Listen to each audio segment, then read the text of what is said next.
Okay, basically ಇವತ್ತದ್ದು meeting ಯಾಕೆ ಕರೆಸಿದ್ರು ಅಂದರೆ, ಈಗ ಕ್ಯಾನ್ಸರ್ ಕಾಯಿಲೆಗೆ ಜನರಲಿ ನಾವು ಬರೀ ಕೀಮೋಥೆರಪಿ ಅಥವಾ ಸರ್ಜರಿ ಟ್ರೀಟ್ಮೆಂಟ್ ಬಗ್ಗೆ ನಮಗೆ ತಿಳುವಳಿಕೆ ಇರುತ್ತೆ. ಇತ್ತೀಚೆಗೆ ಇಮ್ಯುನೋಥೆರಪಿ ಅಂತ ಒಂದು ಹೊಸ ಟ್ರೀಟ್ಮೆಂಟ್ ಬಂದಿರೋದ್ರಿಂದ ಅದು ನಮಗೆ ಜನರಿಗೆ ಅದ್ರ ಬಗ್ಗೆ ಅವೇರ್ನೆಸ್ ಕೊಡಲಿಕ್ಕೆ ಈ ಥರ ಮೀಟಿಂಗ್ ಕರೆಸಿರೋದು. ಈಗ ಈ ಎರಡು ಪೇಷಂಟಿಗೂ ಈ ಥರ ಈ ಕಾರ್ ಟಿ ಥೆರಪಿ ಅಂದರೆ ಇಮ್ಯುನೋಥೆರಪಿ ಅವ್ರದ್ದೇ ಸ್ವಂತ ಟಿ ಸೆಲ್ಸ್ ಕಲೆಕ್ಟ್ ಮಾಡಿ ಅದನ್ನು ರಿಸೆಪ್ಟ್ ಚೇಂಜ್ ಮಾಡಿ ವಾಪಸ್ ಹಾಕಿದ್ರೆ ಆ ಸೆಲ್ಲು ಕ್ಯಾನ್ಸರ್ ಸೆಲ್ಸಿಗೆ ಹೋಗಿ ನಾಶ ಮಾಡುತ್ತೆ. ಇದರಲ್ಲಿ ಸ್ಟ್ರಾಂಗ್ ಕೀಮೋಥೆರಪಿ ಅಥವಾ ಸರ್ಜರಿ ಕೊಡೋ ಅವಶ್ಯಕತೆ ಇರಲ್ಲ. ಆ್ಯಂಡ್ ನೀವೇ ನೋಡಿದಿರ ಇವಾಗ ಈ ಪೇಷಂಟ್ಸಿಗೆ ಸೈಡ್ ಎಫೆಕ್ಟ್ ಆ ಥರ ಏನಿಲ್ಲ, ಭಾಳ ಸುಲಭವಾಗಿ ಮಾಡ್ಬೋದು. ಸ್ವಲ್ಪ ವಯಸ್ಸಾಗಿದ್ದೋ ಪೇಷಂಟ್ಸಿಗೂ ಮಾಡ್ಬೋದು. ಈಗ ಸದ್ಯಕ್ಕೆ ಕಾಯಿಲೆ ರಿಟರ್ನ್ ಬಂದಾಗ ಮಾಡ್ತಾ ಇದ್ದಾನೆ, ಇವಾಗ ಉಪಯೋಗಿಸ್ತಾ ಇರೋದು. ಸದ್ಯಕ್ಕೆ ಇನ್ನು ಮುಂದೆ ಕಾಯಿಲೆ ಕಂಡಿದ್ದ ಕೂಡಲೇ ಅದನ್ನು ಟ್ರೀಟ್ಮೆಂಟ್ ಮಾಡಲಿಕ್ಕೆ ಅವಶ್ಯಕತೆ ಸಿಗುತ್ತೆ. ಇಂಥ ಜಾಸ್ತಿ ಪೇಷಂಟ್ಸ್ ಆಗಿದೆ. ಇದರಲ್ಲಿ ಲಾಂಗೆಸ್ಟ್ ಫಾಲೋಅಪ್ ಇರೋ ಪೇಷಂಟ್ಸ್ ಆಲ್ಮೋಸ್ಟ್ ಇವಾಗ 3 ವರ್ಷ ಆಗಿದೆ ಇವಾಗ ಟ್ರೀಟ್ಮೆಂಟ್ ಮಾಡಾದ್ಮೇಲೆ ಅವರಿಗೆ ಇವಾಗ ಫಾಲೋಅಪಿಗೆ ಕರೆಸಿದ್ವಿ. ಬಿಕಾಸ್ ಕ್ಯಾನ್ಸರ್ ಕಾಯಿಲೆದಲ್ಲಿ ಎಷ್ಟು ನಮಗೆ ಜಾಸ್ತಿ ಫಾಲೋಅಪ್ ಸಿಗುತ್ತೆ ಅಷ್ಟು ಒಳ್ಳೆ ಕ್ಯೂರ್ ರೇಟ್ ಇದೆ. ಜನರಲಿ 5 ವರ್ಷ ಕ್ರಾಸ್ ಆದಮೇಲೆ ನಾವು ಕಂಪ್ಲೀಟ್ ಕ್ಯೂರ್ ಅಂತ ಹೇಳ್ತೀವಿ.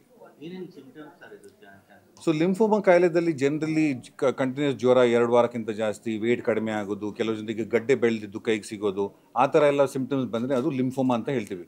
ಬಿಕಾಸ್ ಇದು ಲಿಂಫ್ ನೋಡ್ ಅಥವಾ ಲಿಂಫ್ ಗಡ್ಡೆದು ಕ್ಯಾನ್ಸರ್ ಕಾಯಿಲೆಗೆ ನಾವು ಲಿಂಫೋಮಾ ಅಂತ ಹೇಳೋದು. ಅದಕ್ಕೆ ಸ್ಟ್ಯಾಂಡರ್ಡ್ ಟ್ರೀಟ್ಮೆಂಟ್ ಬರೀ ಕೀಮೋಥೆರಪಿ ಇರ್ತಿತ್ತು. ಬಟ್ ಇತ್ತೀಚೆಗೆ ಈ ಥರ ಟ್ರೀಟ್ಮೆಂಟ್ ಇರೋದ್ರಿಂದ ಇಮ್ಯುನೋಥೆರಪಿಯಿಂದ ಅದರಲ್ಲಿ ಜಾಸ್ತಿ ಗುಣಪಡಿಸೋ ಚಾನ್ಸ್ ಇದೆ. ರೂಟ್ ಲೆವೆಲಲ್ಲಿ ಕ್ಯೂರ್ ಆಗುತ್ತೆ. ಅದೇ ನಾನು ಹೇಳ್ತಾ ಇರೋದು, ಕಂಪ್ಲೀಟ್ ಕ್ಯೂರ್ ಆಗೋ ಚಾನ್ಸಸ್ ಇದೆ. ಸೊ ಪ್ರಿಕಾಷನ್ಸ್ ಇದು ಬರಬಾರ್ದಂತ ನೋಡಲಿಕ್ಕೆ ಜನರಲ್ ನಾವೆಲ್ಲ ಹೇಳ್ತೀವಿ, ಹೆಲ್ತಿ ಲೈಫ್ ಸ್ಟೈಲು, ನೀವು ಏನೆಲ್ಲ ಏನೋ ಆಹಾರ ತೊಗೊಳ್ಳೋದು ಸ್ವಲ್ಪ ಜಾಗ್ರತೆ ಇರಬೇಕು, no smoking, no alcohol, sedentary lifestyle ಇರಬಾರ್ದು, ಆದಷ್ಟು ಎಕ್ಸಸೈಸ್ ಮಾಡಬೇಕು, BP ಶುಗರ್ ಕಂಟ್ರೋಲಲ್ಲಿ ಇದ್ದರೆ ಅದೆಲ್ಲ ಮಾಡಿದರೆ ನಾವು ಜನರಲ್ ನಮ್ಮದು ಹೆಲ್ತ್ ಚೆನ್ನಾಗಿರುತ್ತೆ, ಕ್ಯಾನ್ಸರ್ ಬರೋ ಚಾನ್ಸಸ್ಸು ಕಡಿಮೆ ಇರುತ್ತೆ. ಬಟ್ ಸ್ಪೆಸಿಫಿಕ್ ಆಗಿ ಇವಾಗ ಲಂಗ್ ಕ್ಯಾನ್ಸರ್ಗೆ ಸ್ಮೋಕಿಂಗ್ ಮಾಡದೆ ಇಲ್ಲದಿದ್ರೆ ಬರೋ ಚಾನ್ಸಸ್ ಕಡಿಮೆ ಅಂತ ಹೇಳ್ತೀವಿ. ಆ ಥರ ಇದು ಯಾವುದು ಕಂಡುಹಿಡಿದಿಲ್ಲ ಈ ಥರ ಕಾಯಿಲೆಗೆ. ಸೊ ಇದು ಇತ್ತೀಚೆಗೆ ಇವಾಗ ನಾನು ಹೇಳಿದ್ದಲ್ಲ, ಒಂದು 25-30 lakhs ರೇಂಜಲ್ಲಿ ಇದೆ. ಬಟ್ ಡೆಫಿನೆಟ್ಲಿ ಕಡಿಮೆ ಆಗುತ್ತೆ. And I am thinking soon 10-15 lakh ರೇಂಜಲ್ಲಿ ಬರಬಹುದು ಅಂತ ಅನಿಸ್ತಾ ಇದೆ. ಬಿಕಾಸ್ ಈ ಮ್ಯಾನುಫ್ಯಾಕ್ಚರಿಂಗ್ ಎಲ್ಲ ನಮ್ಮ ದೇಶದಲ್ಲೇ ಆಗ್ತಾ ಇದೆ ಈಗ.